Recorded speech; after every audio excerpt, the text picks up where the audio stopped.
entretien mividy volamena manolotra anao ny logité.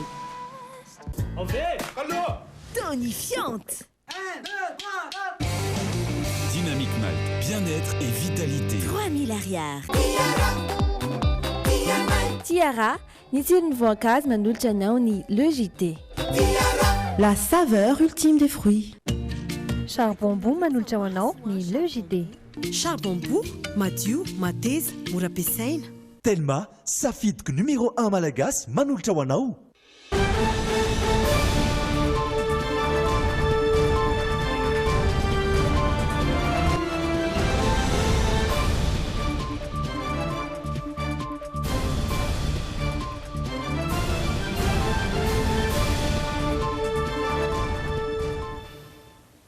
Falmerabantsika tompoko lasy tompoko vavy ho an'ny androany lakamisy 20 ny volana aprily mialatsiny amin'ny fahatarana vaovao no ny fahatongavana vaovao tampoka ny valiteny HCC manoloana ny fangatahana nentin'ny filohan'ny republika sy ny filohan'ny temeran-doholona izay omena antsika eo zany fa ankoatran'izay ireto ny lohatenim-baovao arahantsika. Tsy miombon-kevitra ny amin'ny andravanany anteny miran-doholona ireo olona raha nanao fanambarana io takariva io tetsy amin'ny lapana nosy kely.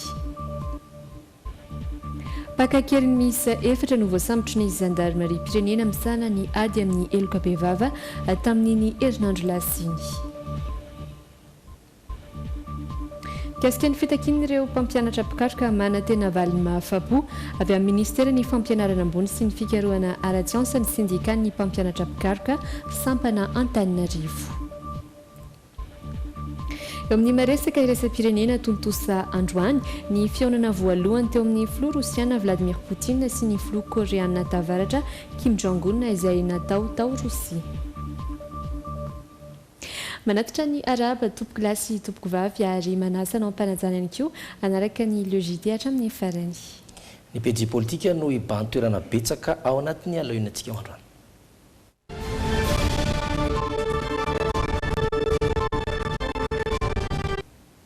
No fitsapakevy-baoaka no hotanterahana raharaka nambarany Ramatoa Lalatiana Ravolomanana filohan'ny mando ao amin'ny firenena fa fidianana lampanondrenana izay mety amin'ny tonana Madagasikara. Midika avy hatrany izany fa tsy mankasitraka ny fanatontosana ny fitsapakevy-baoaka izay kasain'ny fitonana tao amin'ny 17 Meo avy izao ny antoko-mpanohitra mando ao amin'ny firaisam-pirenena. Eo ihany koa ny tsy mbola fahafantarana ny votoatin'ilay rijan-teny anovanana ny lampanondrenana. Dia zao tsika roa andro alohan'ny sokafan'ny fampelezan-kevitra momba an'izany fanovana constitution tsisy tena mahafantatra ny votoatin'ny zavatra anaovana fitsapakevy-bahoaka na izy ao anatin'ny fitondrana ary Ramatoa Lalatiana Rakotondrazafy milaza vokitihana ny article 54 ny article 72 Andriamatoa Rajoelina Maly milaza hoe makasika ny fanafoanana ny Sénat sy ny sy momba ny fahamezana fahefana ny faritra no zavatra voarakitra ao anatin'izany fikitihana ny lalam-pandrenana izany. Isan'ny voatonona ho ravana kakan'ny hevitry ny vahoaka mandritry ny fitsapakevy-bahoaka ny antemeran-dolona. No azavaina koa vazaha Olivier izay olona sady mpanao politika fa tokony hijeriny zavanisy teo aloha ny fitonana ankehitriny. Tany amin'ny 2003 tanoany misy ny fieritreretana andravany Sénat anao décret. Fa ny ACC tamin'izany nilaza fa tsy azo atao izany. Dia zao zany misy ny décret iny dia andrasanay no lazainy ACC. Andia tsy anajany iny ve izy fa dia hoe anao zavatra hafa sa ahoana fa manome endrika ratsy ny fitsarana misy fanarahana an'izay jurisprudence izay zany mba tianay ampatsahivina fotsiny tsy anaovana ady hevitra ohatrin'inona zany le izy. Etsankilana efa dia nazava ny sekretary nasionaly ny antoko TGV fa miandry ny valiteny ny fitsarana avy malam-panondrenana ny fampafantarana ny votoatin'ny fanitsinana lampanondrenana kakany ny hevitry ny vahoaka. Na zany dia efa natsidika ny filoham-pirenena izany toy ny fandravana temeran-dolona sy ny famezana fahefana be koa ny faritra raha ny fanazavana nentin'ny Era Somaromaka sekretary nasionaly ny antoko TGV hatrany. Izay no mahakasika an'igny fa fantatrany koa zao fa tokony naka ny hevitry ny ACC vao namoaka didim-panjakana momba ny firosoana fitsapakevy-bahoaka ny filohan'ny Repoblika hoy ny KMF Konoe. Sosikevitra avy amin'io komity mpanaramaso ny fifidianana io ny amemorana ny fanatsarana ny lalam-panorenana mba ahasoa ny firenena. Nitondra ny fomba fijeriny momba ny raharaham-pirenena ihany koa ny safidy fitoerana mamondrona ny fiarahamonim-pirenena misehatra amin'ny fanaramaso ny fifidianana izay manahy ny fikorotana ny sembahoaka raha toa ka anomboka ny fampielezan-kevitra nefa tsy mbola fantatra akory hoe inona ilay zavatra hovidiana. Horantsika ny angom-baovao mikasika izay vaovao izay. Naneho ny heviny momba ny sotram-pifidianana amin'izao fotoana ny KMF Knoe izay manamafy fa ilaina ny fikitiana ny lalam-panorenana saingy tsy tokony akamehana no anaovana izany mba hahasoa ny firenena. Tsy araka ny tokony ho izy ny zava-misy raha ny fomba fijery ny komity mpanaramaso ny fifidianana. Somasa fa 7 ny volana aprily 2024 no nandray ny didim-panjakana manaika ny mpifidy na hoe convocation des collèges électoraux iny ny filohan'ny république tao anatin'ny filakevitry ny minisitra dia omaly fa 4 volana aprily zay tsy mandagny izany fa niarana fantatsika nanao fanambarana ny filohan'ny république dia tao anatin'ny fanambarana taon'ny filohan'ny république mbola haka ny hevitry ny RCC zareo izany hoe nalefa ny alohan'ny omby ve zany ny sarety fanontaniana tsy mivoaka ny valim-panontaniana efa navoaka ny seny hoe endritsy zany zao le sarety mandeha alohan'ny omby daholo. Takin'ny KMF Knoe ny fanarana izay voalaza ny lalàna antony nahatonga azy ireo nametraka fitoriana eny amin'ny fitsarana avy momba ny lalam-panorenana androany atoandro mangataka ny anafoanana ny fiantsonan'ny mpifidy amin'ny fitsapakevim-bahoaka dia azo aina somatsara amin'io fangalarana dia parana fampelezan-kevitra io ireo mpirotsaka ho fidiana solom-bava-bahoaka sy ny mpanohana azy satria rehefa ampiarahanao ny fifidianana solom-bava-bahoaka sy ny fifidianana lalam-panorenana zany hoe fitsapakevim-bahoaka momba lalam-panorenana dia inona no hitranga ny fampelezan-kevitry ny anankiray 2 andro zany ny fampelezan-kevitry ny anankiray 3 andro misy 9 andro elanelan'izay manany fanitsakitsana ny zo fototra ahafahan'ny mpifidy maneho ny safidy ny ampiheverana kosa ny safidy na ny fitoerana mamondrona ny fiarahamonim-pirenena misehatra amin'ny fanaraha-maso ny fifidianana. Tsy mbola misy ny fampahafantarana ampabe maso ny volavolan-dalàna fanitsiana ny lalam-panorenana na dia efa iray andro mialohan'ny irosona amin'ny fampelezan-kevitra amin'ny fitsapakevim-bahoaka azy. Noho izany ho an'ny safidy tsy zarizary ny fanabeazana ny olom-pirenena momba ny fitsapakevim-bahoaka. Ny zavatra resanay dia hoe ny saim-bahoaka no azo antoka fa hikorotana. Raha isaintsika ilay 30 andro dia manomboka rapitso ny fampelezan-kevitra mahakasika ny fitsapakevim-bahoaka. Hatramin'izao nefa nitsika mbola tsy mahafantatra hoe inona ilay zavatra hovidiana. Nitondran'ny safidy fanamariana ihany koa ny fitantanana ny fifidianana. Isan'izany ny tsy fisiany ny tolo-kevitra amin'ny famaritana ny tety androm-pifidianana avy amin'ny seni momba ny fanatanterana ny fitsapakevim-bahoaka. Hita taratra ankehitriny ny fikorofan'ny seni manoloana ny fikarakarana ny fitsapakevim-bahoaka. Tsy nanao fanambarana manokana ny amin'ny ahafana manatanteraka miaraka ny fifidianana roareo izy fa avy hatrany dia nanomboka ny asan'ny fanaraka amin'izany. Ohatra ny atitsapaka izay nitoko saina omaly teny amin'ny seni nanosany mikasika ny fitsanjarana ny anjara fitenenana ao amin'ny aino manjery mpanjakana.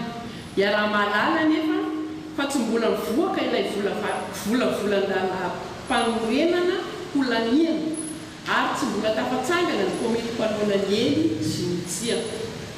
Natsapa ny fahatsaran'ny asan'ny seni ny fitoerana safidy nandritra ny fifidianana farany teo. Saingy amin'izao milaza izy ireo fa nisy fiemorany ny fanajany seni ny fitsipika napetrany dia ny fampandraisana anjarany rehetra ny fahaiza-manao ary ny fanajana ny lalàna. Ho an'ny KMF Knoe indray sosikevitra ny tokony hanemorana volana vitsivitsy na herintaona ny fanatsarana ny lalam-panorenana amin'ny alalan'ny fitsapakevim-bahoaka. Manodidina izay trano dia nao fanambarana nazavany momba ny antemeran-doolona sy ny asany ary no fampandehanan-drara ao anatin'izany ireo olona io takariva.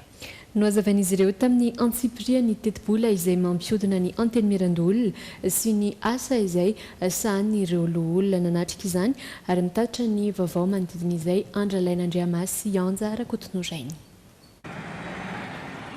Niaigna tamin'ny 7 miliara ariary ny tetibola antemeran-doolona ny volana May 9 sy 4 fotoana ambony fiasan'ny lolona amin'izao fotoana araka ny fanazavany mpitahiry vola voalohany lolona androany. Tsy ampanaovany asany antemeran-doolona izany ka nahatonga azy ireo angataka fanampiana tetibola izay tonga telo amin'ny 30 miliara ariary mahery kely anatin'ny tetibolam-panjakana ny taona 20 sy 4. Fitambin'ny lavitra niaingana tamin'ny 20 sy 4 dia nohon'ny zay atao hoe négociation natao misy natao hoe conférence budgétaire any ianao miaraka ministre finance sy ny équipany no mandresy lahatra hoe reto ny dépensanay dia tonga tamin'ny 26 milliards izy tamin'ny 2017 dia 27 milliards izy tamin'ny 2018 dia io tafakatra 33 milliards 800 le telo amin'ny telopolo lavitrisa resako taminareo to zay no voasoratra amin'ny loi de finance initiale 2019 fa nitokosana fotsiny dia zao hoe anatin'ny loi de finances rectificative dia fanangatahan'ny ministère zay hoe ainao 10 milliards io vola zany hoe tsy le 33 milliards intsony zany zao ny vola isanay fa le telo amin'ny roapolo lavitrisa dia zay vitin'io modinay zay pelatananay isanay io tsy natao olanin'ireo lolona misy 17 irery akory io tetibola io fa nireo mpiasa zay ahitana mpiasa raikitra niviny antemeran-doolona misy 900 latsaka kely eo sy ireo miaramila manodidina ny 100 ary ireo mpiasa tsiraikitra toy ny assistant parlementaire secrétaire sy ny maro hafa zay manodidina 500 eo. Raha ohatra ka esorina zany ity senaty ohatra ary zay mo ny eritreritra tsy io vola io dia tsy maintsy mbola andoavana karaman'ireo mpiasa-panjakana 900 latsaka ihany dia resina ho adidy zany magnazava amin'ny voaka malagasy efa satria ohatrany hoe le 33 milliards mahery zany na 35 milliards dia hoe nohanindreo sénateur 320 reo miala tsy nitompoka tsy zay izy fa misy mpiasa 900 ato izay alony karaman'ireo olona reo na foana ty senaty tsy maintsy manaraka ihany io karaman'ireo olona 900 latsaka reo. No marin'ireo lolona izay nitava tampanao gazety io takariva io fa midika ho fiovan'ny repoblika ny fandravany antemeran-doolona izay andrim-panjakana iray ao anatin'ny repoblika. Tsy miadevitra zay tsara na ratsy ny fa minona fanafana ny antemeran-doolona tsy anina izy fa raha ifanina tokotra io mbola mipetraka ve le 4e république satria misy andrim-panjakana anankiray zany le soronao ny fahafantaranay azy ny constitution'ny république anankiray dia miankina amin'ilay fisian'ilay andrim-panjakana ao anatiny olo lampandrenonay raha ohatra ka miala ny anankiray mbola mipetraka ve dia ny maha 4e république ny 4e république sa miova république atsika fanontaniana napetraka anay mampanao lalàna zahay sy ma anatin'ny andrim-panjakana zay izay tompona andraikitra koa amin'ity firenena ity. Ankoatra ny mampanolo-tsainy gouvernemanta azy ireo ka mahatonga azy ireo hitsidika nivoaka nivon'ny commune sy district dia manao lalàna miaraka amin'ireo solombavam-bahoaka ny lolona nantemeran-doolona raha teo no andrim-panjakana ho an'ny fampifandanjakery. Mahakasika an'ireny fa raha fehezina dia nivoaka androany fanapa-kevitra ny fitsanava milampanrenina mahakasika an'izay fikarakarana fitsapakevim-bahoaka izay raha mipitso anatin'ireo JT no amavahantsika bebe koa no mahakasika izay fanapa-kevitra izay fa zao alohantsika hijanona kely natokam-barotra dia hiverina eto indray amin'ny toy ny actu. Taverina somatsara eto isika meloana rana ny toy ny vaovao dia raha fintinina ny fanapa-kevitra ny tsanava milampanrenana izay mivoaka androany taoriana ny fankatahan-kevitra nataon'ny filohan'ny repoblika sy ny filohan'ny antemeran-doolona dia notsipahany HCC ny fikasana nitsy ny lampanrenana tsy mandalo amin'ny antemera pirenena andrasantsika indray zany ny fanampanazavana mikasika an'izay raha mpitso anatin'ny LUJT fa ny toy ny fiarahana dia resaka mahakasika ny trangam-piarahamonina. Pakakeriny miisa efatra no voasambotra ny zandarmaria pirenena misahana ny adeloka bevava tamin'iny herinandro lasiny. Antaonany maro nanaovana ity asa ratsy ity izy ireo araky ny fanadiadina natao ary efa nanao fanafiana ihany koa ny sasany tamin'ireto pakankeriny ireto. Fananana maro izay azo tamin'ny asa ratsy no nogazan'ny mpitandro filaminana avokoa amin'izao fotoana izao. Mariana moa fanahiditra amponja vonjimaika ireto olona ireto ary miandry ny fotoam-pitsarana azy ireo. Tatitra ny antsiprim-baovao Jasiela Njarafeno sy Zora Ndriatsalama. Olona efatra mianadahy no voasambotra ny sampana miady amin'ny heloka bevava avy eo anivon'ny zandarmaria. Izy ireo izay voarohirohy amin'ny fakana-keriny. Ny 9 aprily 2024 teo no sarina teny mahitsy ny roa tamin'ireo izay fantatra fa mpivady. Ankoatra ny fakana-keriny izay nenjehana azy ireo dia fantatra fa tompon'antoka tamin'ny fanafiana manam-boninahitra iray tamin'ny taona 2024 ihany koa ireto mpivady ireto. Natao famotorana ka nanorony namana izy ireo izay mipetraka eny amin'ny manodidina Nambodimita. Nidina teny toerana amin'ny zandary, tratra tao tokoa ireo olona voalaza fa naman'izy ireo, lehilahy niaraka tamin'ny anabaviny. Natao famotorana ary fantatra fa vadiny Randriamanana Norbert na i Lama, izay tena atopo-kotrika fakana-keriny nanomboka ny taona 8 ary efa nokarohina fatratra tamin'izany fotoana izany. Fananana maro mefa voango reto pakan-keriny reto tao anatin'izay taona maromaro nanaovana ity asa ratsy ity izay araka ny fanadiadiana nataon'ny zandarmaria hatrany. Fiara miisa 4, trano lehibe 3 eny Ambohibao sy Andakana ary tany mirefy amanjaton'ny metatra toradroa eny Mahitsy. Nogasa mpitandro ny filaminana avokoa ireo rehetr'ireo amin'izao fotoana. Efa natolotra fampanoavana ireto olona voasambotra ireto ary nahiditra ponjavonjomaika avokoa mialoha ny hitsarana azy. Manentana ny rehetra ny mpitandro ny filaminana tsy salasala mpandre azy ireo raha misy olona hiahina amin'ny fanaovana asa ratsy toy izao. Tanjona ny amongorana tanteraka ireo fanitry-be ny firenena. Fa olona 5 tafiditra anatin'ny fikamanan'ny jiolahy mpanao fanafiana amin'ny Tampedina eto Antananarivo no voasambotra ny pôlisy tamin'ny herinandro lasiny. Lehilahy iray hafa ihany koa no trateaky ny sampandraran'ny pôlisy misahana ny ady amin'ny zava-mahadomela teny amin'ny faritra Anosipatrana noho ny fivarotana rongony. Ankoatra izay dia rongony 300 fatorana no sarona tao Mahajanga fiara-miasa teo amin'ny mpitandro filaminana sy ny mponina moa no nahafahana nahatratra izany. Santionany amin'ireo vokatra izay tanteriny Piardina Razafindramanana zy Stefan Rakotomalala amintsika ireo. Ireto 5 lahy ireto no voalaza ho tompon'antoka tamin'ny fanafiana toeram-pivarotana trondro teny 67 hektara tamin'ny volana Jolay 2024. Very tamin'izany ny vola mitetina 430 tapitrisa ariary. Mbola izy ireo ihany koa no voalaza ho nanafika ny orinasa jama iray teny Anosy tamin'ny janoary 2024 lasa teo. Vola 10 tapitrisa ariary no very tamin'izany. Taorian'ny velam-pandrika nataon'ny pôlisy ny 12 aprily lasa teo no nahafahana ny sambotra ny 3 tamin'izy ireo teny Andavamamba sy teny Akasina. Niaiky ny eloka vitan'izy ireo ary nanonona ireo namany hafa sy ny toerana misy azy ireo. Voasambotra ny faha 17 ny volana aprily 2024 sy 2024 lasa teo arak'izany ireo namany roa hafa ka vehivavy ny iray tamin'izy ireo. Tratra nandritra ny fisavana ny trano. Nataon'ny pôlisy ny basy izay fampiasan'izy ireo izay mbola anaovana fanadiadiana ankehitriny ny fiaviany. Marina fa olona efa nigadra teny tsy afany 3 tamin'ireo 5 voasambotra ireo ary efa natolotra ny fitsarana izy ireo. Nitokosa ny fikarohana ireo namany hafa izay voasaringotra ao anatin'izao raharaha izao. Fa lehilahy iray hafa no trateaky ny pôlisy teo am-pivarotana rongony teny Anosipatrana. Any Toliara no fakana izany ary aterina ao amina tokantrano iray eny Anosipatrana izay avy eo. Rehefa nosavaina ny trano dia hita tao ny rongony izay milanja 320 kilao izay nafenina tao anatina valizy misy roa sy gony lehibe iray. Nandritra ny fanadiadiana natao azy dia niaiky izy fa azo tokoa ireo rongony ireo ary voatonga avy any Toliara. Novidina 2 tapitrisa ariary izany ka kasaina amidy enety sy 2 tapitrisa ariary eto Andrenivohitra. Akoatra ny teo Anosipatrana dia isan'ireo faritra nahatrarina rongony ihany koa ny tao Mahajanga tamin'ity farany herinandro ity. Rongony eo amin'ny 300 fatorana eo. Ankoatra izay dia lehilahy iray no voasambotry ny pôlisy eny Itosy noho ny resaka vakitrano teny Antsahamasina. Variana nanao fety sy lanonana ny tao amin'ny rihana ambony sy ny tompontrano ka dia teo no nanararota ny mpangalatra ny sokirana ny varavarankely.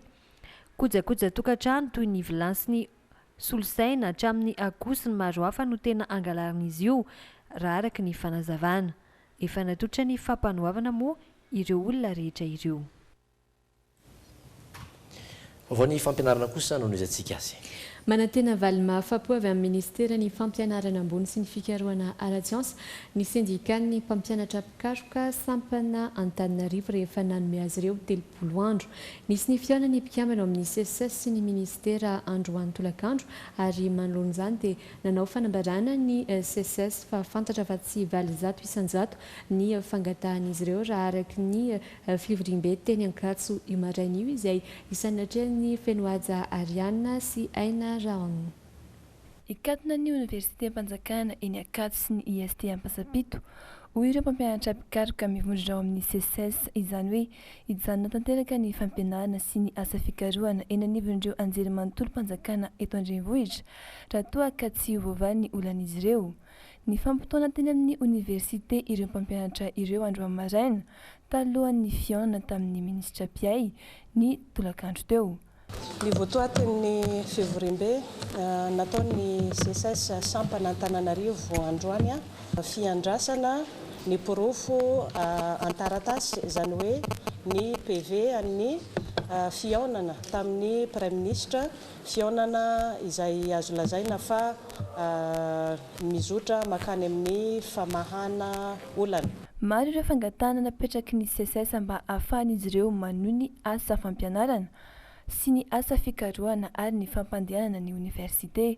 Ny fitakiana izay misy teboka 7 ao anatin'ny PV dia nazahoana valiny mahafapo daholo.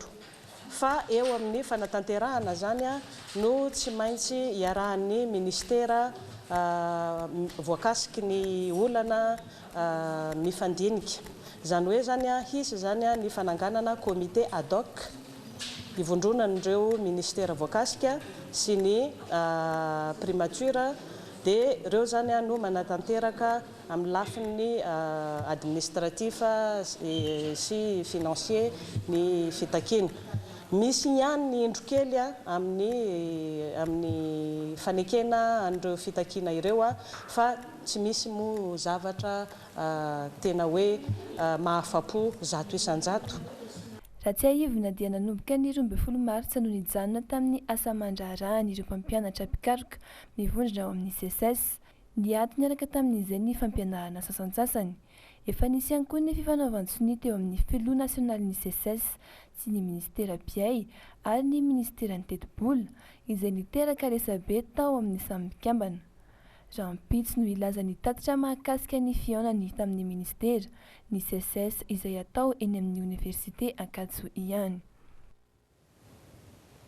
Fa amin'ny talata 3 aprily avy izao no ifarana ny fandraisana fisoratanarana amin'ny fanadinam-panjakana baccalauréat ho an'ity taom-pianarana ity. Mbola eo andalam-pandraisana ireo antotan-taratasy fisoratana anarana avy amin'ireo sekoly tsy miankina ny birao manokana misahana izany araka ity fanadihadiana izay mbola tantery ny Fenoaja Ariana sy Aina Raona ity. Enalina atreto ireo voasoratra anarana hiatrika ny fanadinam-panjakana baccalauréat ho an'ity taom-pianarana ity. Manodidina ny valoalina ireo mpiadina endrasina amin'ity baccalauréat 2024 ity raha toa 5.7 alina ireo niatrika izany tamin'ny taondasa. Mbola eo andalam-pandraisana ireo antontan-taratasy avy any amin'ireo sekoly tsirairay ny eto anivon'ny biraon'ny baccalauréat eo amin'nivon'ny université n'Antananarivo. Ny 3 aprily avy izao amin'ny 9:00 no ifarana io fandraisana fisoratana anarana io hoy ny fanazavan'ireo tompon'andraikitra. Tsisy ny famindrapo an'ireo izay tara fa tokony hajaina io daty napetraka io hoy ihany izy ireo. Mbola mijanona 5.000 alina ariary atreto ny saram-pisoratana anarana ho an'ireo mpianatra misoratra amin'ny sekoly anarany, 10 alina kosa ho an'ny maleotena ary iray hetsy ariary ho an'ny mpianatra teratany vahiny mandrato fianarana eto amintsika. Hotontosaina amin'ny 3 septambra hatramin'ny 4 oktobra ho avy izao ny baccalauréat ho an'ny fanabeazana ankapobeny miaraka amin'ny andiany voalohany amin'ny fanabeazana ara-teknika izay mitohy ny 7 oktobra hatramin'ny 10 oktobra. Ny 3 septambra hatramin'ny 4 septambra kosa no iantrian'ireo mpianatra ny fanadinana BEPC izay niafara tamin'ny 9 aprily lasa teo ny fisoratana anarana. Raha toa ka ny 3 septambra ho avy izao kosa no anatondosana ny CEPE. Any ivelany kosa ny vaovao mahoraka dia ny any Rosia. Totosa androany ny fionana voalohany teo amin'ny filoha rosiana Vladimir Poutine sy ny filohan'ny Korea Avaratra Kim Jong-un izay tanterahina tao Rosia. Tsy nisy moa ny fanambarana niraisana izay nataon'izy ireo taorian'ny fionana fa ny filoha Poutine kosa irery ihany no nanao tatitra tamin'ny mpanao gazety indroary ny votoatiny izay fionana teo amin'ny filoha rotonta izay. Entre Vladimir Poutine et Kim Jong-un. Fifandraisan-tanana no nisantatra ny fionana voalohany teo amin'ny filoha rosiana Vladimir Poutine sy ny filoha koreana tavaratra Kim Jong-un teto Rosia androany. Naharitra ora roa ny dinika izay tsy azo natrehana teo amin'ny rotonta. Nanaraka avy eo ny fionana andatabatra boribory niaraka tamin'ireo delegaciona. Ho an'ny Kim Jong-un dia fotoana iray anamafisana ny fifandraisana amin'ny Moscou ity fionana voalohany androany ity. Marina fa tsy nisy ny fanambarana niraisana nataon'izy ireo taorian'ny fionana fa ny filoha Poutine irery ihany no nanao tatitra tamin'ny mpanao gazety. Ny lalàna iraisam-pirenena ihany hoy ny filoha rosiana no ahafahana mamaha ny krizy nokleary ao Korea Avaratra fa tsy ny lalàna ny Besandry. Mikasika ny izy ny fifampiresahany ao amin'ireo firenendehibe enina. Nilaza ny tenany fa anjaran'ny Korea Avaratra ny mandray izay fanapahan-kevitra mety aminy mba ahazo ny antoka ny amin'ny filaminany sy ny fiandrianany. Chine, États-Unis, Japon, Rosia ary ny Korea Atsimo sy Avaratra no voakasika izay fifampiresahany izay. Etsy ankilany anefa mienjana ny tady eo amin'ny Korea Avaratra sy États-Unis amin'izao fotoana. Raha tsy ahivina mantsy, nisy ny fionana indroa miataona teo amin'ny Kim Jong-un sy ny filoha Amerikanina Donald Trump mikasika ny fampitsarana tanteraka ny programa nokleary ao Korea Avaratra. Nandamoka nefa izany fifanarahana izany taorian'ilay fionana faharoa tamin'ny volana febroary teo tany Vietnam. Ao États-Unis kosa indray tafakatra 700 amin'izao fotoana izao ireo olona izay voan'ny kitrotro ao États-Unis. Tsy États-Unis irery ihany anefa no firenena izay ahitana ny valanaretina kitrotro fa isan'izany ihany koa Frantsa, Ukraine, Brésil, Venezuela, Yemen, Soudan ary Thaïlande. Manany amin'ny tsy fampian'ny vaksiny indrindra ho an'ireo zaza no ny firongatry ny valanaretina kitrotro moa amin'izao fotoana izao ireo fikambanana iraisam-pirenena izay mihamanokana ny sehatry ny fahasalamana. Mirongatra indray ny valanaretina kitrotro eto États-Unis amin'izao fotoana raha no heverina ho fongana. Tsy mitsatry ny mitombo ireo tranga hita eny anivon'ny tobim-pahasalamana. Raha ny antotanisa avy amin'ny ministera ny fahasalamana eto an-toerana dia tafakatra 700 ny isan'ireo olona voan-kitrotro. Salanisa izay mampiahy tokoa. Raha tsy ahivina manko dia efa tamin'ny taona 2000 no nisy fanambarana makotrika fa fongana tanteraka ity valanaretina kitrotro ity teto États-Unis. Indrisy nefa fa izao miverina izao indray. Manodidina ny 20 eo ireo faritra voakasiky ny valanaretina amin'izao. Isan'ny tena ahitana tranga betsaka indrindra ny tao New York. Miisa 730 ireo voan'ny kitrotro hatramin'ny omaly ary Washington miisa 570. Tsy États-Unis irery ihany fa firenena maro no ahitana indray ny valanaretina kitrotro ankehitriny. Isan'izany Frantsa, Ukraine, Brésil, Venezuela, Yemen, Soudan ary Thaïlande. Manany amin'ny tsy fampian'ny vaksiny indrindra ho an'ireo zaza no ny firongatry ny valanaretina amin'izao io moa ireo fikambanana iraisam-pirenena izay miany fahasalamana. Araka ny antotanisana avoaka ny UNICEF omaly dia isan'ireo firenena mandroso ahitana zaza maro tsy vita vaksiny fa nefitry ny kitrotro i États-Unis. Manodidina ny 720 tapitrisa moa ireo zaza latsaky ny herintaona tsy nahazo vaksiny fa nefitry ny kitrotro teo anelanelany taona 12 sy 17 raha nitatitry ny vondrona iraisam-pirenena momba ny fahasalamana. Na eo azy ireo fanentanana samihafa, mbola maro ireo firenena ahitana zaza tsy vita vaksiny miady amin'ny kitrotro ary lohalarana amin'izany Nigeria, Inde ary Pakistan. Amin'ny 7 ora sy 7 minitra izao izay ny tapany voalohany le JT androany, ny tapany faharoa kosa no aranao ireto dokam-barotra ireto avy izany. iompana betsaka amin'ireo hetsika ara-kolotsaina roa samihafa ho raisy ny plaza ampy Florent Pitso ny oaiza izay ho tanterina amintsika any Walina. Fahalalana ankabe ny soroana ny tazomoka izay no napetraka tato anatiny Oianao. Fety iray ankalazainy isa taonao Inde izay miavaka tokoa no entina amintsika ao anatin'ny insolite. Dia isento vetivety isika dia miverina eto indray anaraka ireny tapany faharoa ny fandarana ireny.